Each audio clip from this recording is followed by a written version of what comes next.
Can the media strengthen democracy or weaken it? Why has the Election Commission of India organized its first ever All India Media Conference? Is this just another government event, or does it have a deeper constitutional significance? And why do opposition parties often accuse governments of trying to avoid media scrutiny? Let's understand this issue from a UPSC perspective.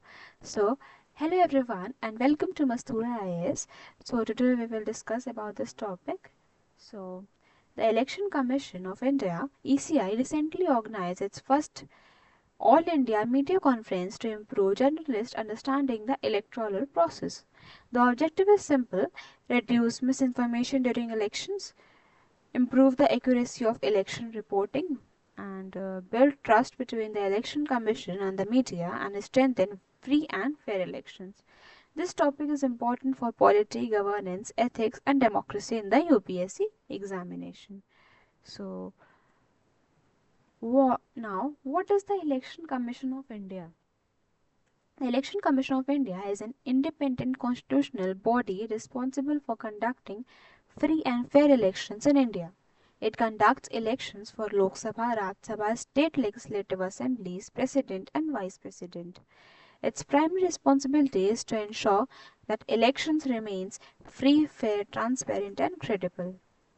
Now, what is the ECI in the Constitution? And under Article 3 to 4, the most important provision, it gives the Election Commission the superintendence, direction and control of elections. This is the constitutional foundation of the ECI.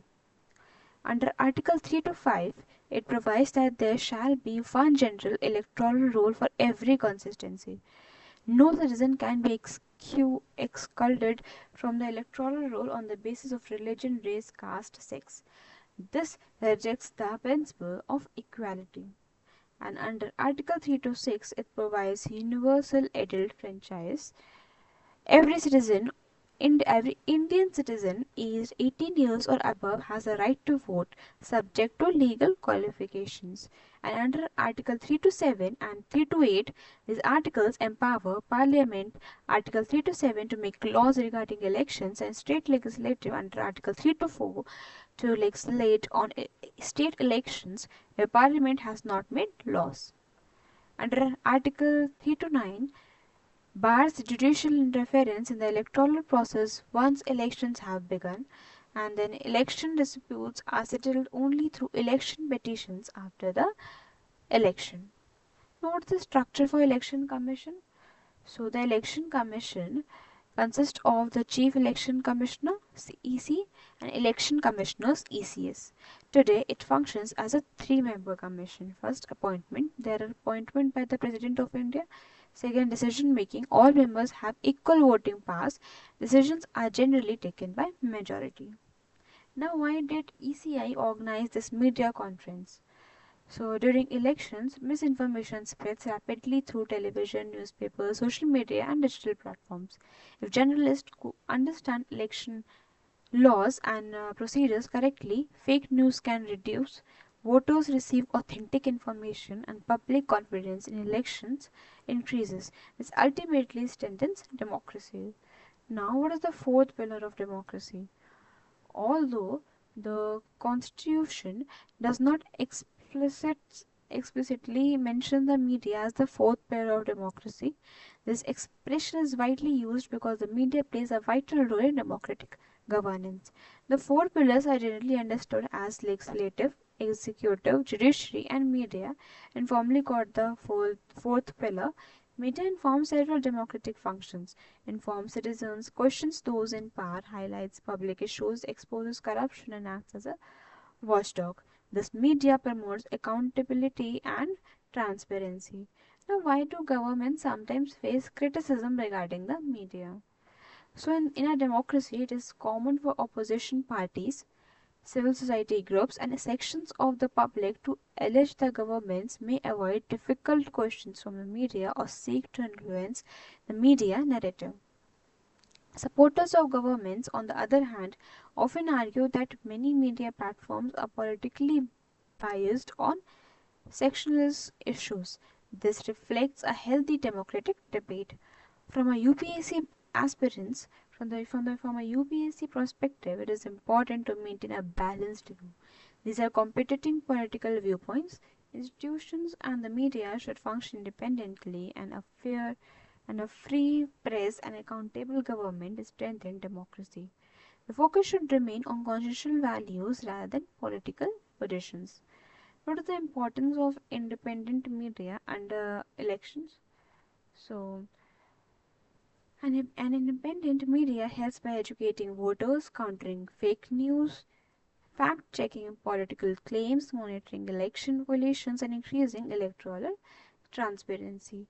So, without responsible journalism, democratic participation can suffer. And from the UPSC linkage, it is related to the GS paper second, which include election commission, constitutional bodies, electoral reforms, transparency, and governance. And from the GS paper 4, it includes integrity, accountability, ethical journalism, and public trust. And from the essay, the possible themes will be democracy and free media, electoral reforms, constitutional institutions, and role of independent institutions. Now, what are the challenges faced? Fake news during elections, social media and misinformation, political polarization, maintaining media neutrality, and balancing freedom of speech with responsible reporting. The way forward is strengthen media literacy, improve journalist training, enhance coordination between ECI and media organizations, and encourage independent fact checking, protest freedom of the press while ensuring responsible journalism. Now, at the last, I just conclude my words by just saying that the election commission's first all India media conference is more than a training program. It is an effort to improve the quality of election reporting and strengthen public trust in the democratic process. Free and fair elections require not only an independent election commission but also a responsible and independent media. Together, these institutions help preserve the spirit of the Indian Constitution and deepen democracy. Free and fair elections are the foundation of democracy, and informed citizens are its strongest guardians. So, I hope you like the way of my explanation and you like the topic. So, for further, if you want the PDF of this topic, so you can join our Telegram channel. The link is mentioned below in the description box. So, thank you so much.